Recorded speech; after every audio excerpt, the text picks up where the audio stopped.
बहुत अच्छी है। कहानी एक जंगल की एक चिड़िया की है। उपासक पक्ष का एक जंगल है। जंगल बहुत पुराना था, हजारों साल पुराना जंगल था। और जंगल में हजारों साल से बहुत तरह के पशु पक्षी रहते थे। हर किसी के जीवन में सुख दुख आता रहता है। और एक बार उस जंगल के जीवन में भी दुख आ गया। दुख कैसे आया कि जंगल में किन्हीं कारणों से आग लग गई। जब जंगल में आग लगी, जंगल जलना शुरू किया, तो जंगल के सारे पशु पक्षी जो हजारों सालों से उसमें रह रहे थे, जंगल छोड़ करके भागने लगे। जंगल जल रहा है और जंगल के पशु पक्षी निकल करके भाग रहे हैं। जब जंगल के पशु पक्षी निकल करके भाग रहे हैं, तो एक छोटी सी चिड़िया सबको आवाज लगाती है, कहती रुको भाइयों, रुको बहनों, ये जंगल बहुत दिनों तक हमारा साथ दिया है। जब भी हमें धूप लगती थी, जंगल हमें धूप से बचाता था। जब भी हमें ठंडी लगती थी, हमें ठंड से बचाता था। जब भी हमें बरसात लगता था, बरसात से बचाता था। और जब भी हमें भूख लगती थी, तो जंगल हमें फल दे करके हमारी भूख शांत करता था। न केवल हम पशु पक्षियों का जीवन, बल्कि मनुष्यों का जीवन भी इस जंगल से चलता रहा है। मनुष्य लोग भी इस जंगल का फल खा करके, बेच करके अपनी जीविका चलाते रहे हैं। न केवल फल फूल खा करके इसकी जीविका चलाते रहे हैं, बल्कि जंगल की लकड़ियां बेच करके, जंगल की लकड़ियों से घर बना करके अपना जीवन चलाते रहे हैं। कहा ये जंगल हजारों सालों से हमारा साथ देता आ रहा है। और जब आज जंगल पे संकट आया है, तो हमें जंगल का साथ देना चाहिए। चिड़िया जोर जोर से बोल रही है, लेकिन चिड़िया की कोई आवाज नहीं सुन रहा है। सारे लोग भागते जा रहे हैं। चिड़िया बहुत दुखी होती है, लेकिन चिड़िया बहुत एहसान मानने वाली थी। चिड़िया बहुत उपकार मानने वाली थी। चिड़िया बहुत कृतज्ञ थी।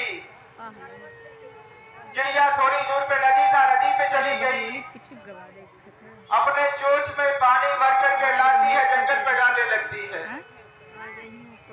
पुनः चिड़िया जंगल से नदी जाती है, नदी से पानी ला करके उस पर डालती है, इसे बार बार करती है, जंगल से नदी, नदी से जंगल। एक बार क्या होता है कि जंगल की लपट बहुत ऊपर उठती है। जैसे जंगल की लपट ऊपर उठी, चिड़िया उसके चपेट में आ जाती है। चिड़िया का पंख झुलस जाता है, चिड़िया जमीन पे गिर पड़ती है। जब चिड़िया जमीन पे गिरती है, तो चिड़िया को बहुत दर्द होता है। वह दर्द के मारे कराहने लगती है। जब चिड़िया छटपटा रही है, करा रही है, तो जंगल का एक बंदर आकर के उसका मजाक उड़ाता है। कहता है, रे चिड़िया, क्या तुझे पता नहीं था कि तेरे एक बूंद पानी से जंगल की आग नहीं बुझेगी? चिड़िया तो कहता है, ये जानते हुए तुम्हारा एक बूंद पानी कोई काम नहीं आएगा। देखो क्या तुम्हारा हो गया। देखो जीवन बर्बाद कर लिया ना, तबाह कर लिया ना। इस प्रकार बंदर उसका मजाक उड़ाता है। चिड़िया बंदर की बात सुन करके बहुत गुस्से में आकर के बंदर को जवाब देती है। वो जवाब आपको सुनना चाहिए, ध्यान से सुनना चाहिए। चिड़िया कहती है, हे रे बंदर, तू मेरी एक बात समझ और मेरी बात को ध्यान से सुन। ये मान ले कि जंगल हमेशा जलता नहीं रहेगा। आज नहीं तो कल इस जंगल की आग जरूर बुझेगी।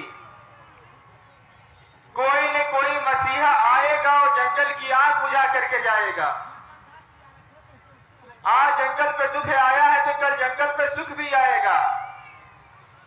एक बात तो याद रखना, ये जंगल हजारों सालों से हमारी रक्षा कर रहा है, ये जंगल हजारों सालों से हमारी सुरक्षा कर रहा है।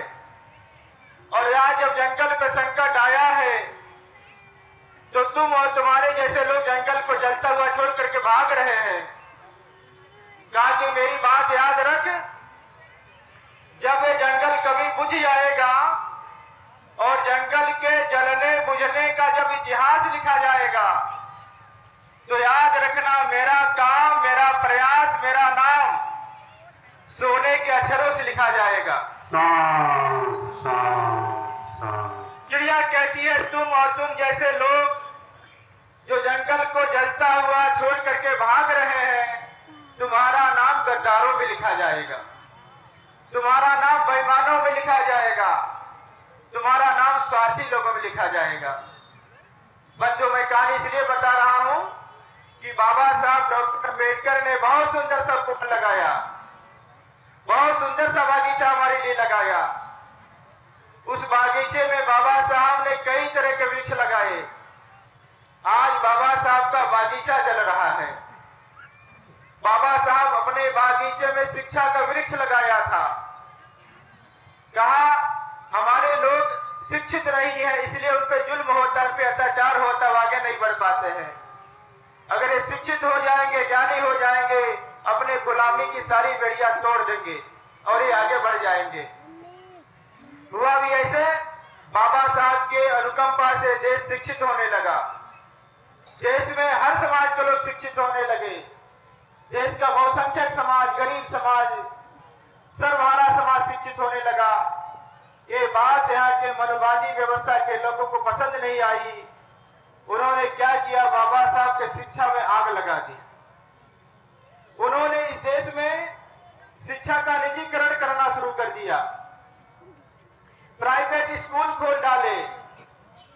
आज जो सरकारी स्कूल है उनका बहुत बुरा हाल है, उसमें पढ़ाई नहीं होती है। और अगर कहीं थोड़ी बहुत पढ़ाई हो रही है तो दलित समाज के लोग ही केवल पढ़ा रहे हैं, ओबीसी समाज के कुछ लोग पढ़ा रहे हैं, बाकी अन्य समाज के लोग उसे पढ़ा लिखा नहीं रहे हैं। और जो अन्य समाज की महिलाएं तो बिल्कुल नहीं पढ़ाती लिखाती हैं। और यहाँ प्राइवेट स्कूलों की शिक्षा स्कूल इतने महंगे हैं कि गरीब समाज के लोग प्राइवेट स्कूलों में पढ़ा नहीं पा रहे अपने बच्चों को। आज देश में इंजीनियरिंग कॉलेज की फीस बहुत महंगी हो गई है, मेडिकल की फीस बहुत महंगी हो गई है।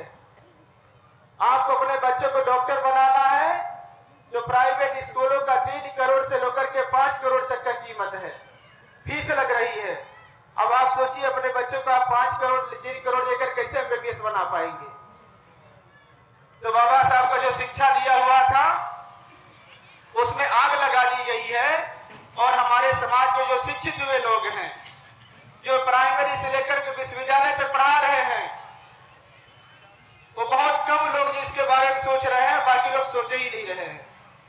जो शिक्षा के पेड़ में आग लगाई गई है। डॉक्टर बाबा साहब अम्बेडकर ने देश में नौकरियों का वृक्ष लगा दिया था। और नौकरियों का वृक्ष लगाया तो कहा पे बैक टू सोसाइटी। बाबा साहब ने कहा, अपील किया, कहा कि जब आपको नौकरी मिल जाए तो आप अपने समाज के लोगों का भला करिए, उनका ध्यान दीजिएगा। लोगों को नौकरियां मिलने लगी, लोग अपने परिवार, अपने समाज को आगे ले जाने लगे। तो मनवादी व्यवस्था की सरकारों ने नौकरियां खत्म करनी शुरू कर दी। अब देश में नौकरियां नहीं बच रही हैं, नौकरियों से सारे विभाग निजीकरण कर दिए गए, बेच दिए जा रहे हैं। जहां निजीकरण होता है वहां आरक्षण नहीं होता है, और जहां आरक्षण नहीं होता वहां आपको नौकरी कर पाना बहुत मुश्किल है। तो नौकरियां खत्म हो गई हैं और नौकरियों को बचाने के लिए कर्मचारी लोग आंदोलन कर रहे हैं।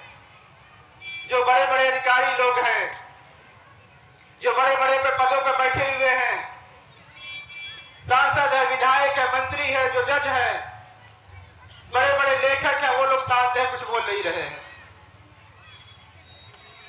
बाबा साहब डॉक्टर अम्बेडकर ने अपने उपवन में राजनीति का वृक्ष लगाया था।